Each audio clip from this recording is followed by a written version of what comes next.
یہ قافلہ جو آ رہا تھا تو نبی صلی اللہ علیہ وآلہ وسلم نے اپنے صحابہ کرام کے ساتھ نکل کر اس کو ایک وارننگ دینے کی کوشش کی۔ مقصد یہ تھا اس تحدید کا نبی صلی اللہ علیہ وآلہ وسلم کی کہ کسی طریقے سے یہ انتباہ قریش مکہ تک پہنچے کہ اگر انہوں نے مدینے کے قافلوں کے ساتھ چھیڑ چھاڑ نہ چھوڑی تو ان کے قافلے بھی روکے جا سکتے ہیں، ان کا بھی معاشی مقاطعہ کیا جا سکتا ہے۔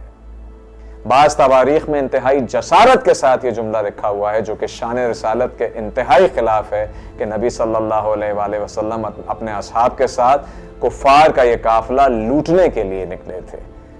اس طرح کی کسی بھی قسم کی بات جو کسی بھی طریقے سے شان رسالت صلی اللہ علیہ وآلہ وسلم کے متعلق کسی بھی قسم کی غلط فہمی پیدا کرے، اس سے ہر مسلمان کلی طور پر انکار کرتا ہے۔ اگر آپ یہ سوچئے کہ قافلے کو لوٹنے کا ہی ارادہ ہوتا تو کیا محض 8 لوگ تلواریں لے کر جاتے؟ یہ جو 300 لوگ، جو 313 ہوئے بدر میں جا کر، اس میں بھی حضرت معوذ رضی اللہ تعالیٰ عنہ اور معاذ رضی اللہ تعالیٰ عنہ 14 سال کے بچے تھے۔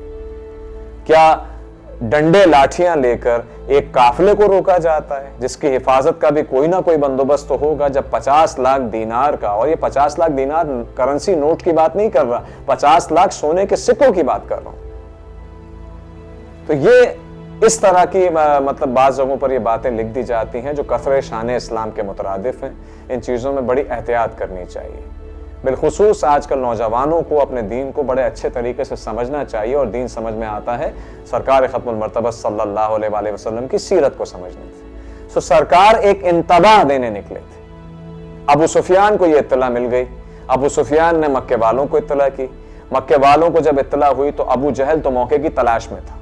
اس نے فوری طور پر 1000 افراد کا ایک لشکر تیار کیا جو ہر طرح کے ہتھیاروں سے لیس تھا، اور اس کو مدینے کی جانب بڑھایا۔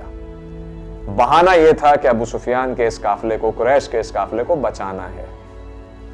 ابو سفیان نے جب یہ کام کر دیا، ابو جہل لشکر تیار کر کے نکل پڑا، تو نبی صلی اللہ علیہ وآلہ وسلم کو اطلاع ملی، اور نبی صلی اللہ علیہ وآلہ وسلم نے اسی وقت اپنے اس کارواں کو روک کر ان سے مشورہ چاہا۔ نبی صلی اللہ علیہ وآلہ وسلم نے فرمایا کہ لوگوں، ہم تو قافلے کو روکنے اور انتباہ دینے نکلے تھے، لیکن کفار نے جنگ کی تیاری کر لی ہے، تو مجھے مشورہ دو کہ کیا کیا جائے۔ مشورہ لینا سرکار صلی اللہ علیہ وآلہ وسلم کی سنت ہے۔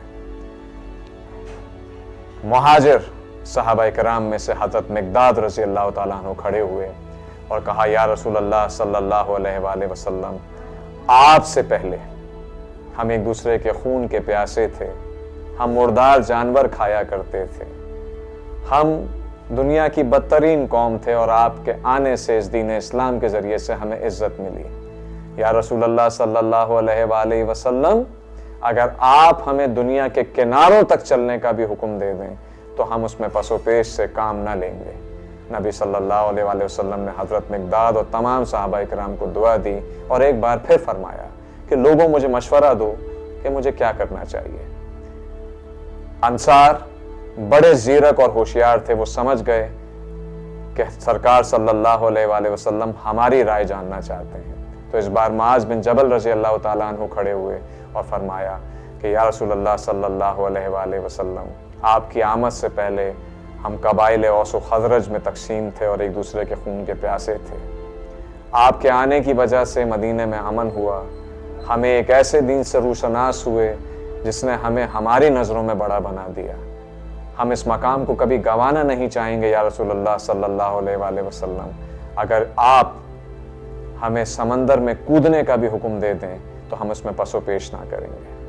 یہ سننے کے بعد نبی صلی اللہ علیہ وآلہ وسلم نے مسرت کا اظہار فرمایا، اور فرمایا کہ میں بدر میں وہ جگہیں دیکھ رہا ہوں اللہ کے کرم سے جہاں ایک ایک کافر کٹ کے گرے گا۔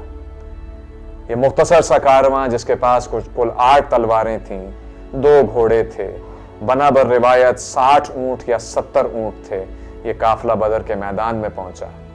بدر کے میدان کے اندر کفار سے جب اس کا مقابلہ ہوا تو صاحبان ایمان نے یہ ثابت کیا کہ صاحبان کفر چاہے کتنا ہی جاہ و جلال رکھتے ہوں، صاحبان ایمان کے سامنے ٹک نہیں سکتے۔ اس زمانے میں پہلے مبارزت ہوا کرتی تھی جس کو انگریزی کی رعایت سے ڈوئل بیٹل کہتے ہیں، ایک کا ایک سے مقابلہ۔ کفار کی طرف سے عتبہ، شیبہ اور ولید آئے، مسلمانوں کی طرف سے 3 انصار صحابہ گئے تو عتبہ نے حقارت سے کہا کہ ہم سبزیاں کاٹنے والی قوم سے نہیں لڑتے، ہمارے مقابل کے بھیجو۔ تو نبی صلی اللہ علیہ وآلہ وسلم نے حضرت حمزہ، حضرت عبیدہ اور حضرت علی کرم اللہ وجہ الکریم کو بھیجا۔ حضرت علی اور حضرت حمزہ نے اپنے مقابل عتبہ اور ولید کو جہنم رسید کر دیا، لیکن حضرت عبیدہ شیبہ کا مقابلہ کرتے ہوئے شدید زخمی ہو گئے اور ان کی پنڈلی کٹ گئی۔ اس حالت میں بھی وہ اپنے دشمن سے مقابلہ کر رہے تھے کہ حضرت علی اور حضرت حمزہ نے آگے بڑھ کے شیبہ کو بھی جہنم رسید کر دیا۔ جب حضرت حمزہ اور حضرت علی عبیدہ کو لے کر حضور اکرم صلی اللہ علیہ وآلہ وسلم کے پاس آئے تو حضرت عبیدہ کی حالت دیکھ کر نبی اکرم صلی اللہ علیہ وآلہ وسلم کی آنکھوں میں آنسو آ گئے۔ حضرت عبیدہ کی آنکھوں میں بھی آنسو تھے۔ نبی اکرم صلی اللہ علیہ وآلہ وسلم نے دریافت فرمایا، اے عبیدہ، کیا زخم کی تکلیف سے رو رہے ہو؟ تو حضرت عبیدہ نے کہا کہ یا رسول اللہ صلی اللہ علیہ وآلہ وسلم، میں زخم کی تکلیف سے نہیں رو رہا، بلکہ اس بات کو سوچ کے رو رہا ہوں کہ ابھی باقاعدہ لڑائی شروع بھی نہیں ہوئی اور میں آپ کو چھوڑ کر جا رہا ہوں۔ یہ وہ جذبہ تھا جو اصحاب بدر کو بدر کا فاتح بنا گیا۔ اس مبارزت کے بعد جب باقاعدہ جنگ شروع ہوئی تو مسلمانوں کا پلہ شروع سے ہی بھاری تھا۔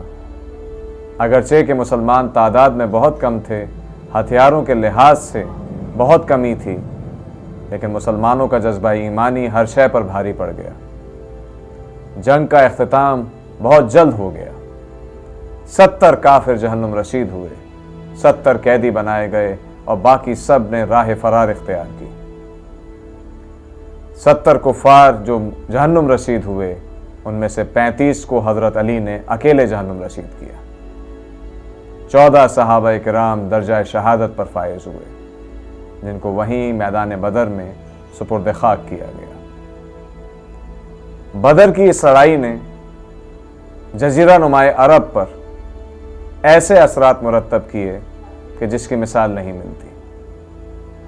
عرب قبائل کو یہ واضح پیغام مل گیا کہ طاقت کا توازن عرب میں بحال ہو گیا ہے، اور طاقت کا اب صرف ایک مرکز مکہ نہیں ہے بلکہ مدینہ بھی طاقت کا مرکز ہے۔ نبی اکرم صلی اللہ علیہ وآلہ وسلم یہ بات ثابت کرنے میں کامیاب ہو گئے کہ اسلام محض چند افراد کی قوت کا نام نہیں ہے، بلکہ یہ ایک ایسا ضابطۂ حیات ہے جو ایک ایسی روح اپنے ماننے والوں میں پھونک سکتا ہے جو میدان مبارزت سے لے کر زندگی کے ہر میدان میں کامیابی کے جھنڈے گاڑ سکتا ہے۔ اللہ تبارک و تعالی ہم سب کو حضور نبی اکرم صلی اللہ علیہ وآلہ وسلم، صحابہ کرام اور اہل بیت کرام سے زندگی کے بہترین اسباق لینے کی توفیق عطا فرمائے، ہماری زندگی اور ہماری آخرت کو ایسا بنائے جیسا اللہ اور اس کے رسول صلی اللہ علیہ وآلہ وسلم چاہتے ہیں۔ آمین یا رب العالمین، وما توفیق الا باللہ۔